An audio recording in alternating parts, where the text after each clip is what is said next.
നവരാത്രി ഘോഷയാത്രയ്ക്ക് ആവേശോജ്വല സ്വീകരണമേകുകയാണ്. കുഴിത്തുറ മഹാദേവ ക്ഷേത്രത്തിൽ നിന്നാണ് ഇപ്പോൾ ഈ ഘോഷയാത്ര പുറപ്പെടുന്നത്. നമുക്കറിയാം, പലയിടങ്ങളിൽ വിശ്രമിച്ച് ഭക്തർക്ക് ദർശനം നൽകിയാണ് ഈ ദേവീദേവന്മാർ അനന്തപുരിയിലേക്ക് വരുന്നത്. ഇപ്പോൾ ഇന്നലെ കുഴിത്തുറ ക്ഷേത്രത്തിലായിരുന്നു മഹാദേവ ക്ഷേത്ര.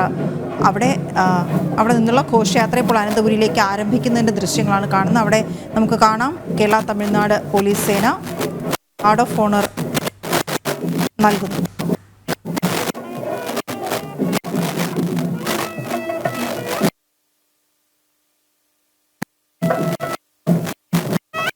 ഗാർഡ് ഓഫ് ഓണർ നൽകിക്കഴിഞ്ഞു എന്നാണ് മനസ്സിലാക്കുന്നത്. അതിനുശേഷം മടക്കയാത്ര, അവിടെ നിന്ന് വീണ്ടും ആ ഘോഷയാത്ര പുറപ്പെടുകയാണ്. കാരണം നമ്മൾ കണ്ടു സരസ്വതി ദേവി ആനപ്പുറത്ത് പുറത്തേക്ക് എഴുന്നള്ളി.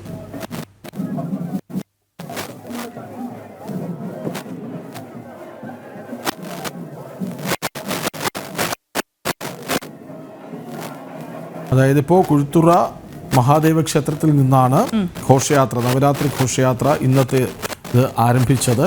കേരള അതിർത്തിയായ കളിയിക്കാവിളയിൽ തിരുവിതാംകൂർ ദേവസ്വം ബോർഡിന്റെ നേതൃത്വത്തിൽ ഈ ഘോഷയാത്രയെ സ്വീകരിക്കും. അതായത് ഇന്ന് കേരളത്തിലേക്ക് ഈ ഘോഷയാത്ര കടക്കുകയാണ്. കേരള തമിഴ്നാട് പോലീസ് സേനയുടെ നേതൃത്വത്തിൽ ഗാർഡ് ഓഫ് ഓണർ നൽകി യാത്ര അയച്ചു എന്നാണ് നമ്മൾ മനസ്സിലാക്കുന്നത്. അഖിൽ പാലോട്ടുമഠം അവിടെയുണ്ട്, യാത്രയെ അനുഗമിക്കുന്നുണ്ട്.